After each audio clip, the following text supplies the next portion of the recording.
नमस्कार. 7च्या बातमीपत्रात मी स्वाती पाटणकर आपलं स्वागत करते. सुरुवातीला एक नजर ठळक बातम्यांवर. राज्य विधान परिषदेच्या शिक्षक आणि पदवीधर मतदारसंघाच्या 4 जागांच्या निवडणुकीची मतमोजणी सुरू. अमरावती पदवीधर मतदारसंघात गृहराज्यमंत्री रणजित पाटील विजयी, तर औरंगाबाद शिक्षक मतदारसंघात राष्ट्रवादी काँग्रेसचे विक्रम काळे आघाडीवर. मुंबई महापालिका निवडणुकीत भाजपाचा मित्र रिपब्लिकन पक्ष आठवले गट 19 जागा लढवणार. संसदेत राष्ट्रपतींच्या अभिभाषणावरील आभारदर्शक ठरावावर चर्चा सुरू. सरकारकडून पुष्टी तर विरोधकांकडून विरोधाचा सूर. तिहेरी तलाक देण्याच्या मुद्द्याचं राजकारण करू नये, माहिती आणि प्रसारण मंत्री व्यंकय्या नायडू यांचं राजकीय पक्षांना आवाहन. मोबाईल फोन वापरणाऱ्यांच्या ओळख पडताळणीसाठी प्रभावी यंत्रणा वर्षभरात निर्माण करण्याचे सर्वोच्च न्यायालयाचे केंद्र सरकारला निर्देश. अफगाणिस्तानात झालेल्या हिमस्खलनात मृतांचा आकडा 107 वर.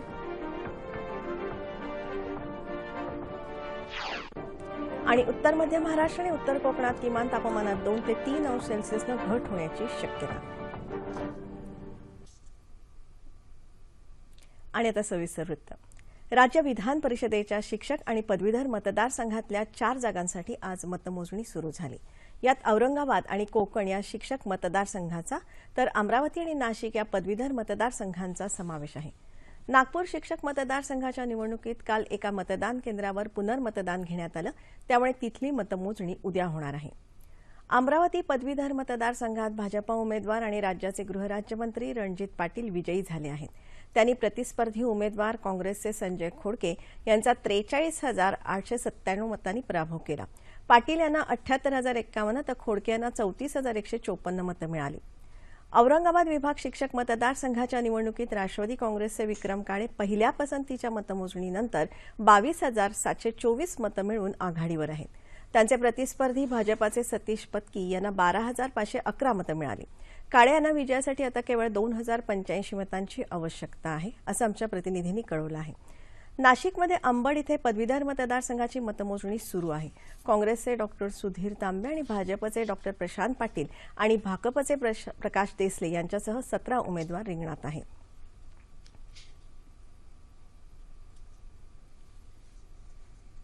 मुंबई महानगरपालिका निवडणुकीत भाजपाबरोबर युती असलेला रिपाई हा आठवले गटाचा पक्ष 19 जागा लढवणार आहे. याबाबत भाजपा आणि रिपाईमध्ये सहमती झाली आहे. या संख्येबाबत आम्ही समाधानी नसलो तरी भाजपाबरोबर एकत्र निवडणूक आम्ही लढवणार आहोत, असं केंद्रीय मंत्री आणि रिपाई अध्यक्ष रामदास आठवले यांनी आज मुंबईत सांगितलं. महानगरपालिका निवडणुकांसाठी उमेदवारी अर्ज मागे घेण्याचा आज शेवटचा दिवस होता. पुणे महापालिकेच्या निवडणुकीसाठी सर्वच राजकीय पक्षांनी तयारी केली असून प्रचाराला देखील विविध प्रभागात सुरुवात झाली आहे. भाजपाचे प्रदेशाध्यक्ष रावसाहेब दानवे यांच्या उपस्थितीत आज सिंहगडावर प्रचाराचा नारळ फुटला. गडावर आयोजित कार्यक्रमात भाजपाचे पुण्यातले सर्व उमेदवार उपस्थित होते. सर्व उमेदवारांना यावेळी पारदर्शक, गतिमान, भ्रष्टाचारमुक्त आणि विकासाभिमुख सुशासनाची शपथ देण्यात आली. पुण्याचे पालकमंत्री गिरीश बापट, खासदार अनिल शिरोळे आणि राज्यसभा खासदार संजय काकडे यावेळी उपस्थित होते. ठरल्याशिवाय राहणार नाही याची मला स्वतःला खात्री आहे. त्याचं कारण आहे की राज्यामध्ये 2.5 वर्षाचा केंद्रातला कारभार आणि 2 वर्षातला राज्याचा कारभार, या कारभारावर या राज्यातली जनता खुश आहे आणि म्हणून त्यांनी या नगरपालिका आणि नगरपंचायतच्या निवडणुकीमध्ये शिक्कामोर्तब केलेला आहे. मुंबई महापालिका निवडणुकीसाठी काँग्रेसचे उमेदवार निवडण्याच्या बाबतीत आपली भूमिका अतिशय मर्यादित होती. केवळ 5% म्हणजे सुमारे 10 ते 12 नावांच्या संदर्भात आपण यादीत हस्तक्षेप केला असल्याचं स्पष्टीकरण मुंबई काँग्रेसचे अध्यक्ष संजय निरुपम यांनी केलं आहे. मुंबईतल्या जिल्हा कार्यकारिण्यांकडून शिफारस केलेल्या बहुतांश उमेदवारांची अंतिम निवड कोणताही बदल न करता करण्यात आली आहे, असंही त्यांनी आज मुंबईत सांगितलं. उमेदवारांची अंतिम यादी तयार करताना आपल्या पसंतीच्या उमेदवारांना झुकतं माप दिल्याचा आपल्यावर होत असलेला आरोप खोडसाळ आणि बिनबुडाचा आहे, असंही निरुपम यांनी म्हटलं आहे. मुंबई महापालिका निवडणुकीत 42 जागांवर शिवसेनेनं काँग्रेसबरोबर मॅच फिक्सिंग केल्याचा आरोप भाजपाच्या आशिष शेलार यांनी पुराव्यानिशी सिद्ध करावा, अन्यथा लोकांची दिशाभूल करणारी वक्तव्य करू नयेत, असं आव्हान शिवसेना नेते अनिल परब यांनी दिलं आहे. काँग्रेस आणि शिवसेनेनं 42 जागांवर परस्परांच्या उमेदवारांविरोधात दुबळे उमेदवार उभे केले असून भाजपा उमेदवारांचा पराभव करण्यासाठी हातमिळवणी केली असल्याचा आरोप भाजपाचे मुंबई अध्यक्ष आशिष शेलार यांनी काल केला. यावर परब यांनी शेलार यांना खुलं आव्हान दिलं आहे. या संदर्भात लोकांसमोर सत्य परिस्थिती यावी यासाठी जाहीर चर्चा करायची भाजपाची तयारी आहे, असं भाजपाचे प्रवक्ते माधव भांडारी यांनी म्हटलं आहे.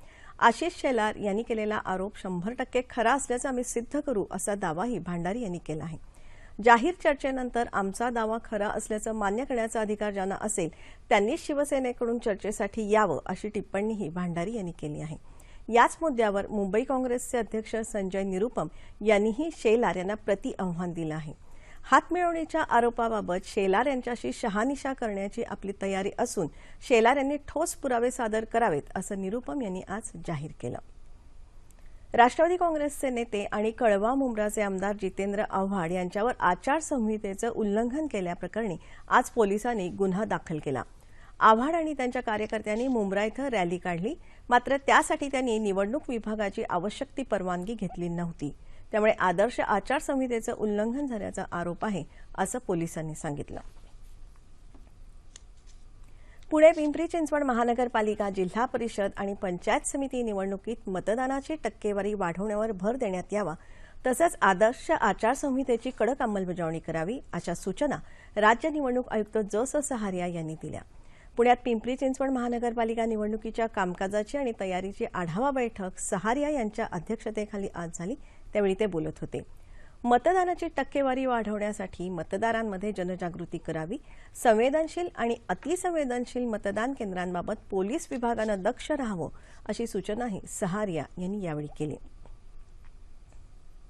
संसदेच्या दोन्ही सभागृहात राष्ट्रपतींच्या अभिभाषणावरच्या आभारदर्शक ठरावावर चर्चा सुरू आहे. लोकसभेत आज चर्चेला सुरुवात करताना पर्यटन मंत्री डॉ. महेश शर्मा यांनी सरकारच्या कामगिरीकडे लक्ष वेधलं. उत्तम, पारदर्शक आणि भ्रष्टाचारमुक्त सरकारसाठी आम्ही वचनबद्ध आहोत, असं ते म्हणाले. विमुद्रीकरण हे ऐतिहासिक पाऊल असल्याचं ते म्हणाले. तर काँग्रेसच्या मल्लिकार्जुन खरगे यांनी नियोजनाशिवाय सरकारनं या निर्णयाची अंमलबजावणी केल्यामुळे सर्वसामान्यांचे हाल झाल्याचा आरोप केला. रेल्वे अर्थसंकल्प केंद्रीय अर्थसंकल्पात विलीन केल्यामुळे नव्या प्रकल्पांसाठी संधी मिळू शकणार नाही, असं एआयएमटीकेचे डॉ. पी. वेणुगोपाल म्हणाले. राष्ट्रपतींचं अभिभाषण म्हणजे अर्धसत्य असल्याची टीका तृणमूल काँग्रेसच्या सौगाता रॉय यांनी केली. राज्यसभेत अभिभाषणावरील आभारदर्शक ठरावावर पुन्हा चर्चेला सुरुवात करताना भाजपा खासदार गणेशन यांनी विमुद्रीकरणाला जनतेचा पाठिंबा असल्याचं म्हटलं, तर सरकारच्या कामगिरीवर सर्वत्र नाराजी असल्याचं सांगून काँग्रेसच्या राजीव शुक्ला यांनी सरकारवर टीका केली. राज्यसभेचं कामकाज संध्याकाळनंतर उद्या सकाळपर्यंत स्थगित करण्यात आलं, तर लोकसभेत अद्याप चर्चा सुरू आहे. अमेरिकेचे अध्यक्ष डोनाल्ड ट्रम्प यांनी H-1B संदर्भात घेतलेल्या निर्णयानंतर तिथली स्थिती जाणून घेण्यासाठी अमेरिकेतल्या भारतीय दूतावासासोबत वाणिज्य मंत्रालय संपर्कात आहे. सध्या सुरू असलेलं संसदेचं अधिवेशन संपल्यानंतर लवकरात लवकर या निर्णयासंदर्भात अमेरिकेतल्या उद्योग समूहाशी वाणिज्य मंत्रालय बैठक घेणार आहे, अशी माहिती केंद्रीय उद्योग आणि वाणिज्य मंत्री निर्मला सीतारामन यांनी आज दिल्लीत प्रसारमाध्यमांना दिली. सध्याच्या वातावरणात उद्योग समूह कशा पद्धतीनं काम करत आहेत, तसंच त्यांची सध्याची धोरणं या संदर्भात या बैठकीत चर्चा केली जाईल, असं सांगत त्या अनुषंगानं भारत आपली पुढची व्यूहरचना ठरवणार असल्याचंही सीतारामन यांनी सांगितलं. तिहेरी तलाक मुद्द्याचं राजकारण केलं जाऊ नये, अशी विनंती माहिती आणि प्रसारण मंत्री व्यंकय्या नायडू यांनी सर्व राजकीय पक्षांना केली आहे.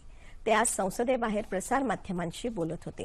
मुस्लिम महिलांना समाजात समान हक्क मिळाला पाहिजे, असं सांगून विधी आयोग सर्व संबंधितांच्या मतांचा विचार करत आहे, असं नायडू यांनी सांगितलं.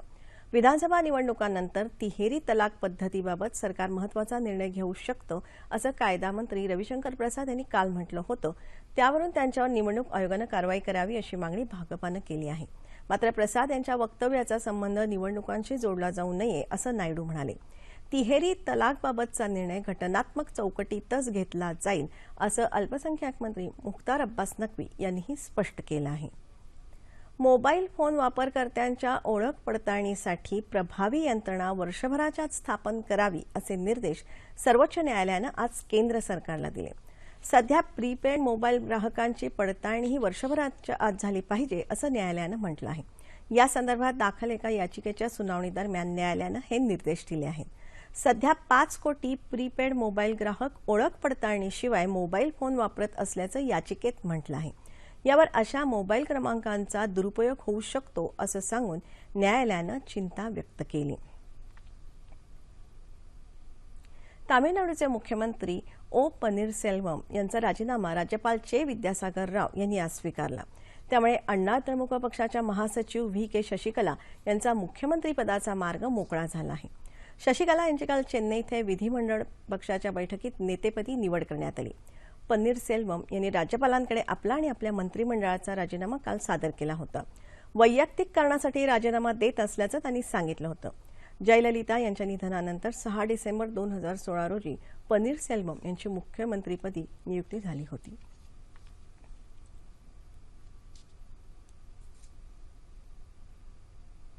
प्रादेशिक भाषांना अधिक प्रोत्साहन देण्याची गरज माहिती आणि प्रसारण मंत्री व्यंकय्या नायडू यांनी व्यक्त केली आहे.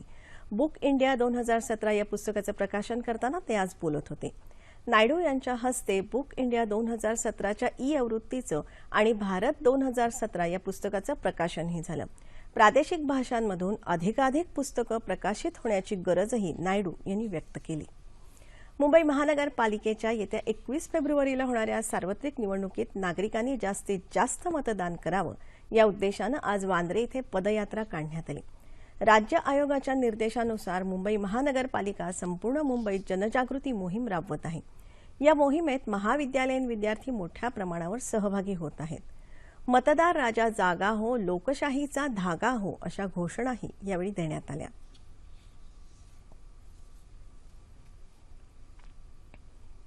मुंबई महानगरपालिकेची निवडणूक मंगळवारी 21 फेब्रुवारी 2017 रोजी आहे. या निवडणुकीमध्ये मुंबईकरांनी मोठ्या प्रमाणावर मतदान करावं आणि सक्षम लोकशाहीसाठी अधिक बळकट करावी त्या उद्देशानं माननीय राज्य निवडणूक आयोगानं निर्देश दिलेले आहेत आणि त्या निर्देशाप्रमाणे माननीय आयुक्त महोदय, अतिरिक्त आयुक्त महोदय, आमचे उपायुक्त आणि करनिर्वाहक संकलक यांच्या नेतृत्वाखाली ही रॅली आपण मुंबईभर राबवत आहोत. आपकी सरकार आपके हाथ में, जरूर वोट कीजिए. गुंतवणूकदारांचे हजारो कोटी रुपये थकवलेल्या सहारा समूहाची पुण्याजवळची अँबी व्हॅली ही सुमारे 39,000 कोटी रुपये किमतीची मालमत्ता जप्त करण्याचा आदेश आज सर्वोच्च न्यायालयानं दिला आहे. उर्वरित 14,000 कोटी रुपयांच्या मूळ रकमेची वसुली करण्याच्या दृष्टीनं सार्वजनिक लिलाव करता यावा या दृष्टीनं समूहाचा कोणताही बोजा नसलेल्या मालमत्तांची यादी न्यायालयाला सादर करण्याचे आदेशही आज देण्यात आले आहेत. शिक्षणाला वयाचं बंधन नसतं असं आपण नेहमीच ऐकतो.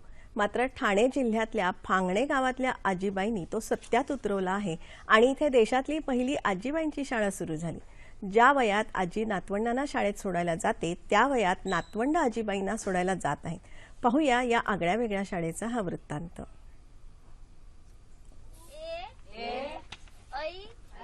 प्राथमिक आणि माध्यमिक शाळा तर आपण नेहमीच पाहिल्या आहेत, पण ठाणे जिल्ह्यातल्या मुरबाड तालुक्यातल्या फांगणे या गावात आजीबाईंची शाळा आजीबाईंसाठीची विशेष शाळा आहे.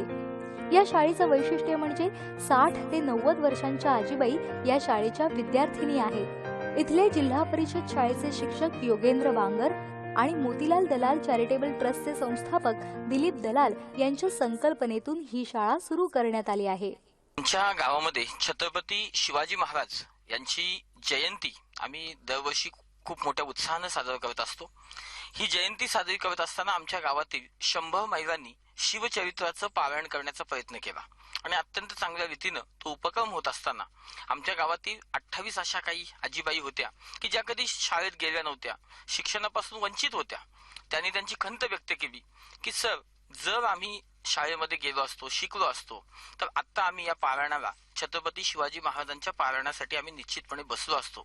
अशा तऱ्हेची त्यांनी खंत व्यक्त केली आणि मग आम्हाला वाटायला लागलं की नाही, या आमच्या आजीबाईंना आपण शिकवलं पाहिजे. एखाद्या शाळेच्या विद्यार्थ्यांना जसा गणवेश असतो तसा गुलाबी साडीचा गणवेश या विशेष विद्यार्थिनींचा आहे. फक्त 2 तास चालणाऱ्या या शाळेत आल्यानंतर त्यांच्या जीवनात बदल घडले आहेत असं इथं येणाऱ्या आजीबाईंचं म्हणणं आहे. शाळेमध्ये आम्ही शिकलो, बेकेचा पारा शिकलो, परत या सगळा गम या सगळं आम्ही शिकलो. हे सगळं आम्हाला येते, सही येते. शाळेमध्ये येण्यापूर्वी जीवन असं होतं तर अख्खा दिवसभर पाणी भरायचं, कपडे धुवायचे, याच्या पलीकडे काहीच नव्हतं. पहिले आम्हाला शिक्षण मिळालं नव्हतं. आता शाळा चालू झाली, त्याच्यामुळे आम्हाला आता लिहिता वाचता यायला लागलं, सही करता येते, पुस्तक वाचता येते. तर या आजीबाईंना शिकवताना थोडं दडपण आलं होतं, मात्र त्यांची प्रगती पाहून आनंद होत असल्याची भावना त्यांच्या शिक्षिका शीतल मोरे यांनी व्यक्त केली. मला भीतीच वाटली का एवढ्या मोठ्या आजीबाई आपल्यापेक्षा वयाने, आणि त्यांना आपण काय शिकवणार. नेहमीच आपण आज्यांकडून सल्ले घेत असतो, पण आज त्यांना शिकवण्याची संधी मला मिळाली. खरोखर हे माझं भाग्यच आहे असं मी समजते. अवघ्या 350 वस्तीच्या या गावात सुरू झालेल्या या उपक्रमामुळे या गावानं प्रौढ साक्षरतेकडे पाऊल उचललं. तसंच या आजीबाईंचा शिक्षणाकडे असणारा दृष्टिकोन पाहून त्यांची नातवंड सुद्धा त्यांच्याकडून प्रेरणा घेत आहेत.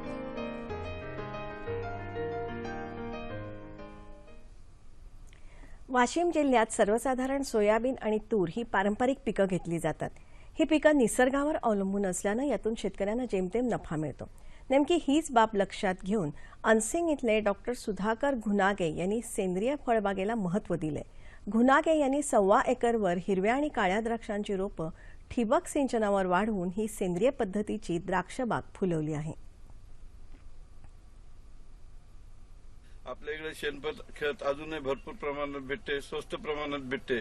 आणि शेणखत, सेंद्रिय खत, सेंद्रिय निंबोळी पेंट, निंबोळीचा अर्क हे जर वापरलं तर आपल्या उत्पन्नात नक्कीच वाढ होऊ शकते. या भावाच्या तफावत जर पाहिली तर शेतकऱ्याला काहीच परवडण्याचं झालेलं आहे सोयाबीनच्या शेतीत.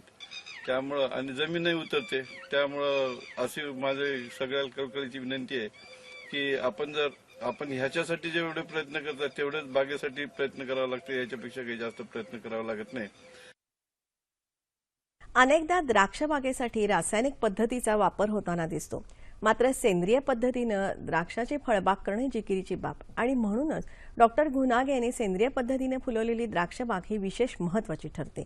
त्याचबरोबर पारंपरिक पिकांबरोबर फळांचं उत्पन्न घेतलं तर शेतकऱ्याचा आर्थिक स्तर उंचावण्यास नक्कीच मदत होते. याचा आदर्शही घुनागे यांनी ठेवला आहे. अफगाणिस्तानात गेले 3 दिवस सुरू असलेल्या प्रचंड हिमवर्षावामुळे अनेक ठिकाणी हिमस्खलन झालं आहे. यात आतापर्यंत 107 जणांचा मृत्यू झाला असून 65हून अधिक जण जखमी झाले आहेत. मृतांमध्ये 50 जण एकाच गावातले असल्याचं अधिकाऱ्यांनी सांगितलं. हिमस्खलनामुळे 150हून अधिक घरं पडली असून अनेक घरांचं नुकसान झालंय. रस्तेही बंद झाले आहेत. त्यामुळे हिमस्खलनामुळे अडकून पडलेल्या नागरिकांच्या बचाव कार्यात अडथळे येत आहेत. हिमस्खलनामुळे तसंच हिमवर्षावामुळे शेकडो जनावरही मृत्युमुखी पडली आहेत. हवामान. उत्तर भारतात अनेक ठिकाणी पाऊस आणि हिमवृष्टी झाली. जम्मू काश्मीरमध्ये हिमस्खलनाचा इशारा देण्यात आला आहे. सर्वाधिक हिमवृष्टी रात्री गुलमर्ग इथे 11 इंच झाली. हिमवृष्टीमुळे श्रीनगर जम्मू राष्ट्रीय महामार्ग आज सलग 4थ्या दिवशी बंद आहे. खराब हवामानाचा परिणाम उत्तर भारतातल्या रेल्वे सेवेवरही दिसून आला. राज्यात येत्या 24 तासात हवामान कोरडं राहील असा अंदाज हवामान विभागानं वर्तवला आहे. येते 2 ते 3 दिवस उत्तर मध्य महाराष्ट्र आणि उत्तर कोकणात किमान तापमानात 2 ते 3 अंश सेल्सिअसनी घट होण्याची शक्यता हवामान विभागानं वर्तवली आहे. तापमान अंश सेल्सिअसमध्ये मुंबई कमाल तापमान 28, किमान 17, नागपूर 33, 15, पुणे 33, 14, औरंगाबाद 31, 14, नाशिक 30, 13,